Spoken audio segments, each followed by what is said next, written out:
அப்படி அந்த இறைவனிடத்திலே முருகனிடத்திலே அர்ச்சனை பண்ணும்போது பார்க்கணும். நீங்க இதே சிவன் கோயில் அர்ச்சனை பண்றத பாருங்க, கடைசியில முடிக்கும் போது சிவோகம் என்னிடம். முருகனுக்கு அர்ச்சனை பண்ணும்போது சுப்பிரமணியோகம் சுப்பிரமணியோகம் சுப்பிரமணியோகம் 3 தடவை. அப்பாவுக்கு 1 தடவை தான், மாமனுக்கு 1 தடவை தான், முருகனுக்கு 3 முறை. 3 மடங்கு உயர்ந்தவன். கேட்கணும் அந்த அர்ச்சனையெல்லாம். கேட்கலன்னா சிவாச்சாரியார்கிட்ட கேட்கணும், ஐயா கடைசியில் எப்படி சொல்லுவீங்க? அவர் தெரியலனாலும் கேட்டு சொல்லுவார். 3 முறை சொல்லணும். 3 முறை சொன்னா அது சத்தியம்னு அர்த்தம். 3 முறை சொன்னா சத்தியம்னு அர்த்தம். எப்பவுமே சத்தியம் பண்ணும்போது 3 முறை பண்ணணும்.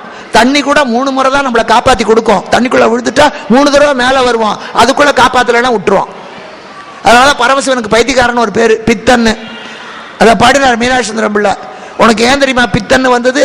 எல்லா தப்பையும் பொறுக்கிற அந்த பார்வதியை பாகத்துல வச்ச 3 தடவை பொறுக்கிற தண்ணிய கங்கை தூக்கி தலைமையில வச்ச.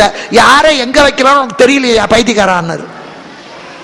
தண்ணிக்குள்ள விழுந்தா 3 தடவை தான் தூக்கி கொடுக்கும், அதுக்கு மேல நீங்க காப்பாத்துறா உள்ள போயிருவோம்.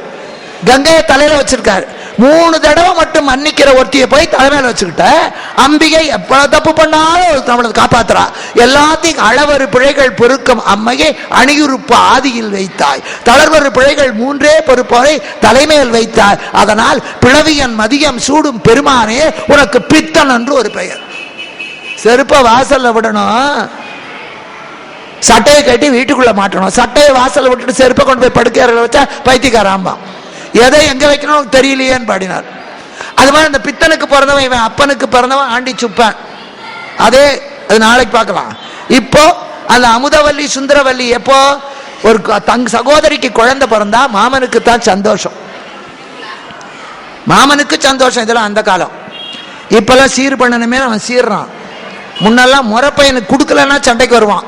அது எப்படி நீ வேற இடத்துல, இன்னும் கிராமத்துல இருக்கு, நீ எப்படி கொண்டு போய் கொடுப்ப? நான் தான் அத்தை பையன், நான் தான் மாமா பையன், எனக்கு தான் முறை இருக்குமா. அப்ப முறை பையன் ஏன் பேர் வந்தது தெரியுமா? கல்யாணம் கட்டிக்கிற முறை இருக்கிறவனுக்கு கொடுக்கலன்னா தப்பு. இப்ப கொடுக்கறேன்னா அவன் முறைக்கிறான். அக்கா பொண்ணை கட்டிக்கிட்டா முக்காத்துட்டுக்கு வழி இல்ல, நான் வேற கட்டிக்கிட்டா சீர் வருமேங்கிறேன். எப்போ முறை பையன். அதனால மாமனுக்கு தான் முதல் மரியாதை. இவருக்கு மாமன், முருகனுக்கு மாமன் திருமால், பார்வதியோட பிறந்தவன். அதனால இந்த முருகன் பிறந்த உடனே ஆனந்தத்தினால திருமால் கண்களில இருந்து கண்ணீர் வந்தது, ஆனந்த பாஷ்பம். ரொம்ப சந்தோஷம் வந்தாலும் கண்ணுல தண்ணீர் வரும், ரொம்ப துக்கம் வந்தாலும் கண்ணுல தண்ணீர் வரும். நீங்க ஆடு மாடுக்கெல்லாம் ஒரே மாதிரி தான் வரும். நம்ம கண்ணீரை கூட கண்டுபிடிக்க ஆண்டவன் வழி வச்சிருக்கான். செத்த வீட்டில் அழறவங்க எல்லாரும் துக்கத்தில் அழமாட்டாங்க. மாமியார் செத்தா மருமகன் நல்ல மாமியாரா இருந்தா துக்கத்தோட அழுவா, அவ போயிட்டா அவ ஆனந்தத்தோட அழற மாதிரி நடிப்பா. அது ஆனந்த கண்ணீரா துக்க கண்ணீரா எப்படி கண்டுபிடிப்பீங்க? கண்ணீர் இந்த வழியாக வழிந்து வந்தால் அது துக்க கண்ணீர், கண்ணீர் இந்த வழியாக வழிந்து வந்தால் அது ஆனந்த கண்ணீர். கண்ணீர் நேரடியா வந்தா கிளிசரின் போட்ட சினிமா நடிகை கண்ணீர். க்ளோஸ்அப்ல பாருங்க, நடிகை அழும்போது இப்படித்தான் தண்ணி வரும். அது இங்க வந்ததுன்னா கிளிசரின், சிவாஜி கணேசனுக்கு இங்க வரும், அவர் கிளிசரின் போடாமையே அழுவார். இயற்கை. சந்தோஷத்துல நமக்கு சாங்க முடியாம சந்தோஷம் வந்தா கண்ணீர் இங்க வரும். அதனால ரொம்ப பேர் செத்த வீட்டுல இப்படி கண்ணை முடிக்குவாங்க. ஏன்னா வளர்ந்து ஆனந்தமா துக்கமானு தெரிஞ்சு போயிடும். அதனால ரொம்ப பேர் இப்படி கண்ணை முடிக்குவாங்க தெரியாம இருக்க. கடவுள் எப்படியெல்லாம் மனுஷனை கண்டுபிடிக்க வழி வச்சிருக்கா, அத்தனை வழியும் சேர்த்து அவனை ஏமாத்துறோம் நாம. அத்தனையும் வச்சு, அத்தனை ரேகை, அத்தனை பிளட் குரூப், அத்தனை காதல வடிவம் கண்டுபிடிக்க எல்லாம் வச்சிருக்கான். காக்கா ஒரே மாதிரி, ஆனா ஆணும் பெண்ணுமா இருக்கிற காக்கால ஒரு காக்கா கிழக்க போகும், ஒரு காக்கா மேற்க போகும் இறை தேட. ஆனா சாயந்தரம் கரெக்டா அது அந்த பக்கம் போனாலும் சரி, அது ஈரோடு வரைக்கும் பறந்தாலும் திருப்பூர்ல அதே வேப்ப மரத்துக்கு தான் வரும். இது இந்த பக்கம் பல்லடம் வரைக்கும் பறந்தாலும் அதே வேப்ப மரத்துக்கு தான் வரும், வழி தப்பாது. மனுஷன் இங்க இருந்து கோயம்புத்தூர் போறதுக்குள்ள பல்லடத்துல ஒரு சின்ன வீடு. பொண்டாட்டிக்கு அடையாளம் இருக்கு, இவதான் பொண்டாட்டின்னு இருக்கு, மறந்து போச்சு சாருங்கிறான். பச்சைப்படவை பார்த்து ஏமாந்துட்டேங்கிறான். அதனாலதான் ஆண்டவன் நமக்கு இத்தனை மூஞ்சி. எங்க ஏமாத்திராதரா, ஒழுக்கம் உனக்கு தான் வேணும், இந்த மூஞ்சி தான் உன் பொண்டாட்டி, அவ பின்னாடியே போ. காக்கா மாதிரி எல்லா மூஞ்சியும் ஒரே மாதிரி தான், யார் யார் பின்னால போவாங்கன்னே தெரியாது. எவ்வளவு ஜாக்கிரதையா ஆண்டவன் நம்மளை படைச்சிருக்கா, அதுல இருந்தே கடவுளை எவ்வளவு கெட்டிக்காரன்னு தெரிஞ்சுக்காங்க. இப்ப மாமாவுக்கு ஆனந்தத்துல கண்ணீர் வந்தது. அந்த கண்ணீர் துளிகளிலே இருந்து 2 பெண்கள் தோன்றினார்கள். ஒருத்தி அமுதவல்லி, இன்னொருத்தி சுந்தரவல்லி. முருகனுக்காகவே வளர்ந்தார்கள். நான் நேற்றுக்கே சொன்னேன், முருகன் 18 வயசுல சண்டைக்கு போனான். ஏன்னா 18 ஆண்டுகள் நடந்ததாக. சண்டை 18 ஆண்டு நடக்கல, அவன் பிறந்ததே சண்டைக்காகத்தான். அவன் பிறந்ததுல இருந்து 18 ஆண்டுகள் ஆயிற்று. அப்ப இந்த பெண்களுக்கு முருகன் பிறந்த உடனே ஒரு கண்ணீர்ல இருந்து பிறந்தாச்சு. ஆனா பெண்களுக்கு அந்த காலத்துல 12 வயசுக்குள்ள கல்யாணம் முடிக்கணும், ஆணுக்கு 16 வயசுக்குள்ள கல்யாணம் முடிக்கணும். இப்ப முருகப்பெருமானுக்கு 16 வயசு ஆகிற போதே இந்த குழந்தைகளை கல்யாணம் பண்றேன். அவன் பிறந்ததே யுத்தத்துக்காகத்தான். சூரனை சம்ஹாரம் பண்ணத்தான் முருகன் பிறந்தான். ராவணனை சம்ஹாரம் பண்ணவே ராமன் பிறந்தாலும் எடுத்தடுப்புல அதுக்கு போல. முருகனுக்கு விவரம் தெரிஞ்ச போதே இதுக்கு தான் போறான். அப்ப அதனால அவர் சொல்லுகிறார், நான் யுத்தத்துக்கு போயிட்டு வர வரைக்கும் கல்யாணம் பண்ணிக்க மாட்டேன். புத்திசாலி சண்டைக்கு போறவன் தாலி கட்டிட்டு போக மாட்டான். ஏன்னா திரும்பி வருவானான்னு சொல்ல முடியாது. இவன் யுத்தத்துல செத்து போனா அந்த தாலி கட்டம் பொண்ணு விதவை ஆவா. அதனால சண்டைக்கு போறவன் போயிட்டு வந்து பண்ணிக்கிறேன்பா. சண்டைக்கு போறவனுக்கு யாரும் பொண்ணு கொடுக்க மாட்டாங்க. போயிட்டு வரட்டும், யுத்தமெல்லாம் நிக்கட்டும். இப்ப முருகன் சொன்னா, நான் யுத்தம் முடிந்து வந்த பிறகு மணந்து கொள்கிறேன். அதுக்குள்ள இதுங்களுக்கு வயசாயிடும், வயசானா கல்யாணம் பண்ண முடியாது. அப்ப சொன்னார், நீங்கள் மறுபடியும் பிறந்து வாருங்கள். அந்த அமுதவல்லியும் சுந்தரி வல்லியும் பிறந்தார்கள். ஒருத்தி நம்பிராஜனாலே வளர்க்கப்பட்டாள், இன்னொருத்தி இந்திரனாலே வளர்க்கப்பட்டாள். ஒருத்தி துரைமகள், இன்னொருத்தி குரமகள். அந்த துரைமகளான தெய்வயானையைத்தான் இந்திரன் தேவசேனைக்கு பதியாக இருந்த நீ தேவசேனாவுக்கு பதியாகு என்று திருமணம் செய்து கொடுத்தா. அந்த தெய்வயானையை மணந்து கொண்டுதான் திருப்பரங்குன்றத்திலே தங்கினார். கந்த புராணத்திலே 10,345 பாட்டு. ஆனா தெய்வயான கல்யாணத்துக்கு மொத்தமே 5 பாட்டு. அந்த 5 பாட்டுலயும் ஒண்ணுமே இருக்காது. இந்திரன் நினைத்தது, முருகனை அழைத்தது, 6 வழியில முடிச்சிடுவான். வள்ளி கல்யாணம் என்பது ஸ்காந்தத்துல இல்ல. தமிழ் கந்தபுராணத்துல வள்ளி கல்யாணம் பிரமாதமா இருக்கும். அது நாளைக்கு. அதனாலே சூரசம்ஹாரம் முடிந்த உடனேயே அவனுடைய பதவி பறிபோகாமல் அந்த தேவ சேனைகளுக்கு பதியாக இருந்தவன், தெய்வ படைகளுக்கெல்லாம் தலைவனாக இருந்தவரை தெய்வ யானையாலே வளர்க்கப்பட்ட தேவகுஞ்சரி என்றும் தெய்வ யானை என்று சொல்லுகிற அவளுக்கு கணவனாக்கினார்கள். பதினா தலைவன், பதினா புருஷன். அந்த நிமிஷம் வரைக்கும் தேவர்களுக்கு தலைவனா இருந்தான். தெய்வ யானையை கல்யாணம் பண்ண உடனே அவளுக்கு புருஷனானா. ஆனா 2க்கு பேரும் தேவசேனாபதி. அந்த நிரந்தரமாக அவனை தேவசேனாபதியாக்க அவன் திருப்பரங்குன்றத்திலே அமர்ந்து எல்லோருக்கும் அருள் செய்கின்ற மிகச்சிறந்தவனாக விளங்க நாளை காலையிலே தான் அந்த தெய்வ யானை திருமணம் நடக்கும். அது திருச்செந்தூரில் தெய்வ யானை திருமணம் மட்டும்தான் நடக்கும். அவன் கரெக்டா 2 கல்யாணம் பண்ணினாலும் யார் யாருக்கு எவ்வளவு கொடுக்கணுமோ அவ்வளவு கொடுத்துருப்பான். அவங்க அப்பா மாதிரி ஏமாந்தவன் இல்லை. தூக்கி பார்வதியை பாகத்தில் வச்சுட்டு ஆள் அரையாளா ஆயிட்டார் பரமசிவன். மகாலட்சுமியை மார்பில் வச்சுட்டு இவங்க வேற நினைக்க கூட வழி இல்லை. ஆனா முருகன் அப்படி இல்லை, ஆம் டிஸ்டன்ஸ் தான். வள்ளியும் தேவியானை தள்ளித்தான் நிற்பா. முருகன் அப்படி தொட்டுக்கிட்டெல்லாம் இருக்காது. அதெல்லாம் நாம வரைகிற படம். முறைப்படி எந்த கோவில்ல, பழைய கோவில்கள்ல தெய்வ யானைக்கு தனி சன்னதி, முருகனுக்கு தனி சன்னதி இல்ல. ஒரே கர்ப்பகரத்துல இருந்தா கூட 2 பேரும் தள்ளி தள்ளி தான் நிற்பாங்க. வேலை மட்டும்தான் அவன் பிடிச்சிட்டு இருப்பான். வேலைத்தான் எப்பவும் விடாம பிடிப்பான். ஞான சக்திய, இச்சா சக்தி, கிரியா சக்தி தள்ளித்தான் நிற்கும். மடி மேல வச்சிருக்கிற மாதிரி, அணைத்து கொண்டு இருக்கிற மாதிரி எல்லாம் பின்னால கொண்டையராஜ் வரைஞ்ச படம், பின்னால வந்தவர்கள் செய்தது அது அல்ல. அதனால அப்பாவை பார்த்து கத்துக்கிட்டான். எங்க அப்பா எங்க அம்மாவுக்கு பாதி இடம் கொடுத்து அரையாளா போயிட்டா, நான் 2 பேருக்கு ஆளுக்கு பாதி கொடுத்தா நான் அட்ரஸே இல்லாம போயிடுவேன், தள்ளியே நில்லுங்கட்டார். முருகனை பார்த்து கத்துக்கணும். யாரை எங்க வைக்கணும்னு தெரிஞ்சவன் முருகன். யாருக்கு எப்ப என்ன கொடுக்கணும்னு தெரிந்தவன் முருகன். யாரிடத்துல இருக்கிற எந்த குற்றத்தை அழிக்கணும், எந்த குற்றத்தால அவனையே அழிக்கணும் தெரிந்தவன் முருகன். அதனாலதான் அவன் ஞான பண்டிதன், ஞானஸ்கந்தன், ஞான குரு. அப்படிப்பட்ட கந்த பெருமான் பரங்குன்றில் ஏறி நின்ற பரம்பொருளை நினைத்தால் தரங்குன்றி நாம் இருக்கும் தாழ்ந்த நிலை மாறும். அதுல தெய்வயான திருமணம் 6 மாசத்துக்கு தான். ஐப்பசி மாசத்திலிருந்து மாசி மாசம் வரைக்கும் தெய்வ யானையோட தான் வருவான் திருச்செந்தூர்ல. பங்குனி உத்தரத்தன்னைக்கு தான் வள்ளி கல்யாணம். அதுல இருந்து 6 மாசம் வள்ளியோட தான் வருவான். 2 பேரையும் கல்யாணம் பண்ணிட்டாலும் ஈக்குவல் ரைட்ஸ். அது மாதிரி நீங்க பண்ணிக்க வேண்டாம். அப்படி பண்ணிக்கிட்டாலும் சமமா கொடுங்க. அப்படி இல்லாம போனா தசரதம் மாதிரி கஷ்டம்தான் படணும்.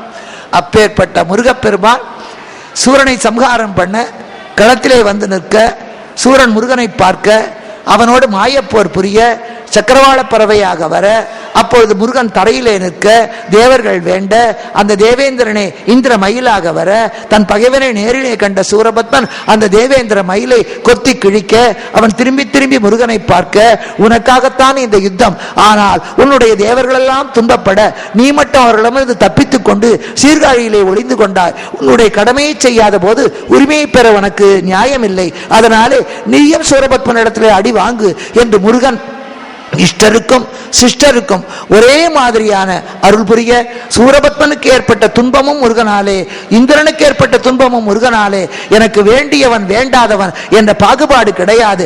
நல்லவன் கெட்டவன் என்பதுதான் முக்கியம். தேவேந்திரா, நீயும் நன்றி மறந்தாய், அங்கே சூரபத்மனும் நன்றி மறந்தான், அதனாலே அவனும் அழிக்கப்பட வேண்டியவன், நீயும் அடிவாங்கப்பட வேண்டியவன் என இந்திர மயிலுக்கும் கொடுக்க, இந்திரன் புரிந்து கொள்ள முருகனை வணங்கி நிற்க, இதை கண்ட சூரபத்மன் இவனை பாலன் என்று நின்றே மேனாள் பரிசுவை உணர்ந்தே, அதனால இவன் மாலையன் தனக்கும் என்னை வானவர் தனக்கும் மூலமாய் நின்ற மூர்த்தி, இவனுடைய திருவடி தாமரையை பார்த்தால் 1000 கோடி காமர் அழகு கூட இணையாகாது. அப்பேற்பட்ட இவனுக்கு நான் எதை ஓமையாக சொல்ல முடியும்? அவனை வணங்கு என்று என் மனம் சொல்லுகிறது. ஆனால் இவ்வளவுக்கு பிறகு நீ வணங்கினார் தோற்றுக்கு பயந்து போய்த்தான் வணங்குகிறாய் என்று என் மானம் சொல்லும். மனம் வணங்க சொல்லுகிறது, மானம் தடுக்கிறது. எதுவானாலும் எனக்காக என் பிள்ளைகள் அத்தனை பேரும் அழிந்த பிறகு நான் மட்டும் பிழைக்க முடியாது. நானும் அந்த முருகனாலே அழிக்கப்படுவதுதான் நன்றி மறந்த எனக்குரிய தண்டனை என அவன் இதற்கு மேலே என்ன செய்வது என தெரியாமல் மரம் போல நிற்க, அப்பொழுது முருகப்பெருமானுடைய ஞானவேல் அந்த மரத்தை இருகூறாக பிளக்க, அவன் முற்பிறவியிலே சுக்லவாகு தேசத்திலே பிரபாசனுக்கு மகனாக பிறந்து முருகனுக்கு வாகனமாக வேண்டும் என்று சூரன் பதுமன் என்ற இரட்டை பிள்ளைகளாக தவம் செய்து தவக்குறைவின் காரணத்தினாலே அசுரனாக பிறக்க, அந்த தவத்தினுடைய நிறைவுக்காக இப்பொழுது அதிலே ஒரு கூறு மயிலாக ஒரு கூறு சேவலாக முருகனை வந்து அடைய, முருகப்பெருமா மயிலை தனக்கு வாகனமாக சேவலை தனக்கு கொடியாக வைக்க, மயிலின் மீது பாதத்தை ஊன்றிக்கொண்டோ அல்லது அதன் பக்கத்திலேயோ நிற்பா. ஏனென்றால் ஆணவம் அவ்வளவு சீக்கிரத்தில் அடங்காது.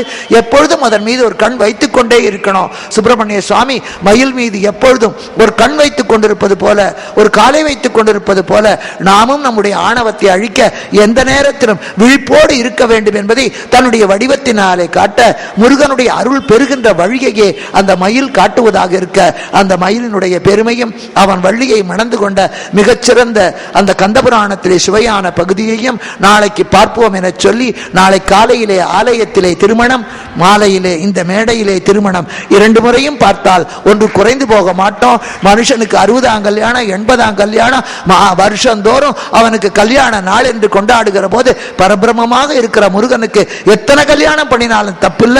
அவன் கல்யாண சுப்பிரமணிய சுவாமியாக நாளைக்கு இந்த மேடையிலே வீற்றிருப்பான் என்று சொல்லி, சூரன் அழிந்தது அவன் ஆணவத்தினாலே. அவனை அழிப்பதற்காக முருகன் பிறக்கல.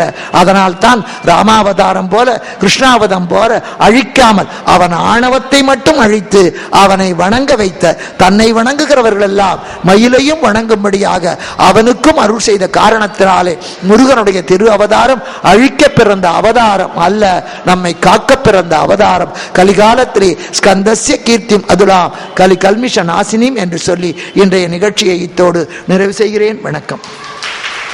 மூவிரு முகங்கள் போற்றி, முகம் பொழி கருணை போற்றி, ஏவரும் துதிக்க நின்ற ஈராறு தோள் போற்றி, காஞ்சி மாவடி வைகும் செவ்வேள் மலரடி போற்றி, அண்ணான் சேவலும் மயிலும் போற்றி, திருக்கைவேல் போற்றி போற்றி. இப்ப முருகன்கிட்ட போய் என்ன வேணுமோ கேளுங்க. அந்த சூரசம்ஹாரம் முடிந்த பிறகு முருகன் கிட்ட என்ன கேட்டாலும் கொடுப்பான். அதே மாதிரி ஆவணி மாதம் சதுர்த்தியிலே பிள்ளையாரை கேட்டா கொடுப்பார். திருவோண நட்சத்திரத்திலே அம்பாளை கேட்டால் கொடுப்பார். ஏகாதசி பெருநாளிலே பெருமாளை கேட்டால் கொடுப்பார். திருவாதிரை அன்று சிவனை கேட்டால் கொடுப்பார். கேட்கிற நேரம் அறிந்து கேட்கணும், இடமறிந்து காலமறிந்து தகுதி அறிந்து கேட்பது போல. இப்ப சூரசம்ஹாரம் முடிந்து ஜெகஜோதியாக இருக்கிற கந்தனிடத்திலே மடி நீக்கி பிச்சை கேளுங்கள், என்ன வேண்டுமோ கேளுங்கள், அவன் கொடுப்பான். இதுவரைக்கும் கேட்டா அவன் நினைப்பு முழுக்க சூரன் மேல இருக்கும். இப்ப அவன் வேலை முடிஞ்சு போச்சு, நிம்மதியா ரெஸ்ட் எடுத்துட்டு இருக்கான். யார் வேணும்னாலும் போய் கேட்கலாம். இப்பொழுது முருகனிடத்திலே கேட்க வேண்டும். கேட்க வேண்டியதையெல்லாம் கேளுங்கள். அது என்ன தெரியுமா? எனக்கு எது நல்லதோ அதை கொடு. அது ஒன்றை மட்டும் கேட்கணும். எனக்கு எது நல்லதோ அதை கொடு ஐயா. எந்த நேரமும் நீ என் கூட இரு. எனக்கு நல்ல புத்தியை கொடு, நல்ல சக்தியை கொடு. அதைத்தான் கேட்கணும், தனித்தனியா கேட்காது. எனக்கு எது நல்லதோ அதை முருகா கொடு, அந்த நல்லதை புரிந்து கொள்கிற புத்தியை கொடு என்று இப்ப போய் கேட்டா நிச்சயமாக அவ அள்ளி கொடுக்கின்ற வள்ளல் முருகன். எல்லோரும் போய் கேட்டு எல்லோரும் நன்றாக சகல சௌபாக்கியத்தோடு வாழ அருமுக செவ்வேள் அருள் புரிய வேண்டும் என்று உங்களுக்காக நானும் முருகனிடத்திலே பிச்சை கேட்கிறேன். எனக்கு எதுவும் வேண்டாம், எனக்கு எல்லாம் கொடுத்துட்டான். அவன் திருவடியிலே என்றைக்கு இருந்தால் போரும். முருகனுடைய கந்த புராணத்தை கேட்டவர்கள், கேட்க நினைத்து வர முடியாதவர்கள், வீட்டிலே இருந்தவர்கள், அதை நிலையாக பிடித்து கொடுத்தவர்கள், அது நடக்க உதவி செய்த அப்பா, அதை செய்த அந்த பிள்ளை, வந்து கேட்ட நீங்க அத்தனை பேருக்கும் என்னென்ன வேண்டுமோ அத்தனையும் முருகன் கொடுக்க வேண்டும் என்று பக்தியோடு அவனிடத்திலே உங்களுக்காக நானும் பிரார்த்திக்கிறேன் என்று சொல்லி இன்றைய நிகழ்ச்சியை நிறைவு செய்கிறேன். வணக்கம்.